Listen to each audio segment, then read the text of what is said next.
My name is Mike. Years ago, my wife Angela and I moved to the beach with our 4 children. It was the happiest decision we ever made.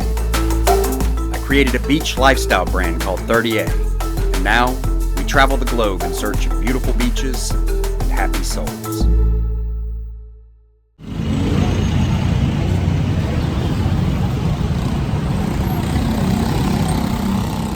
Meet Jane. Mary Jane, to be exact. Jane is a professional wedding and events photographer. I know, she looks like a teenager. But in fact, she's 27 years old, blessed with youthful genetics that she shares with so many of her fellow Filipinos. Jane craves long, lazy days on the beach. Don't we all? And like so many people her age, she's got a few side hustles going on, including serving as a local guide for directionless foreign travelers like us. Jane shows us all around her hometown, serving up a sampler platter of delicious street food as well as a saucy taste of Cebu City nightlife. One of the most vibrant places she takes us is Mercado, located smack dab in the middle of an area known as IT Park. Mercado is a bustling collection of street food vendors, and IT Park is where all the big Western companies have established their customer support call centers.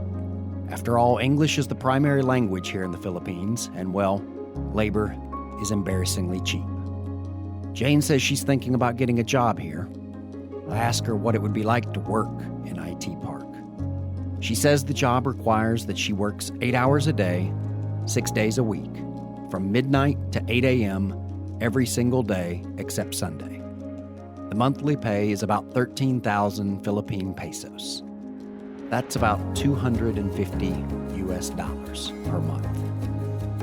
I immediately want to put Jane on some sort of retainer, if only so she can pursue her photography career full throttle, rather than strapping herself into a call center cockpit. This is Vincent. Vincent is a street food tour guide, although he has his share of side hustles going on as well. Vincent leads Angela and I through a bewildering maze of alleyways, tasting curious bites at seemingly random stops along the way. We break open exotic fruits. We swirl bread in sizzling hot pig brains. We pluck and eat fish eyeballs, if only for virility. We politely pass on the balut, an egg that's incubated for 14 to 21 days until it becomes a well-developed embryo duckling, ready to be steamed and eaten directly from the shell, often in one gruesome mouthful. Truthfully, I don't think Vincent likes it either, but when you're a street food guide, sometimes you gotta take one for the team. This is Rico. He's a kickboxer. He's also a born-again Christian in a country of Catholics. And he's a driver. He's driven this taxi 15 to 16 hours every day for 15 years. His wife and children live 12 hours away. Every couple of months, he gets to go home and see them for a few days. Rico tells me driving a taxi is a lot like fishing. Some days, you don't catch much. Other days, you get lucky. Each morning, Rico starts driving around 6 a.m., and if the fish are biting, he'll often drive until 10 p.m. or later. Today, Rico caught 2 fish who needed to travel 3 hours upstream to the far side of Cebu Island. Not a bad haul. During our long drive through the mountains of central Cebu, I asked Rico point blank why Filipinos seem so darn happy. But he struggles to answer, to the point where I realize he simply doesn't understand the question. I don't think he realizes just how happy Filipinos seem to be, relative to the many others we've met in our travels.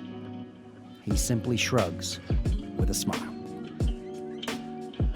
In Badian, we take a short boat ride out to our tropical island resort. But we didn't come to Badian for the beaches. We came here for the canyons. A few years back, apparently a bunch of crazy Germans began casting themselves off of canyon cliffs into the turquoise pools far below. Leaping from one pool to the next, they eventually paved a path for the trepid tourists who would one day follow. They called it canyoneering. The process starts by squishing 3 grown adults onto a single motorcycle seat and then driving like a bat out of hell around blind curves way up into the mountains. From there, you hike deep down into the jungle until you reach the river. And then, well, just start jumping.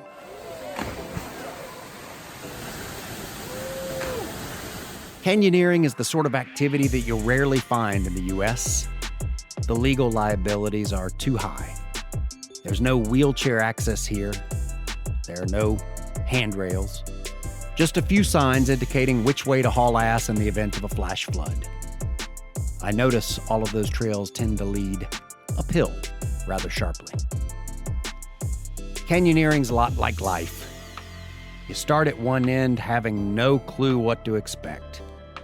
You take a series of blind faith leaps into unknown waters. When you don't know exactly what to do, someone might be kind enough to point you in the general direction. Jump there and try not to hit your head on that sharp rock, they'll say. Some jumps are easy.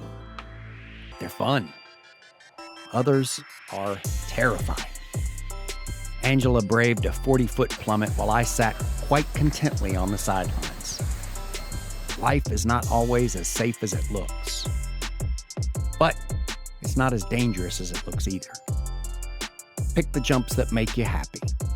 Stroll right on past the ones that don't. Keep your eye on the exit signs. And rest easy knowing there's almost always an alternative way down. But at the same time, remember this ride only flows in one direction. You leap and laugh and glide from pool to pool until before you know it, whoosh, life spits you out on the other end. Probably a little banged up, but hopefully with a few good stories to tell.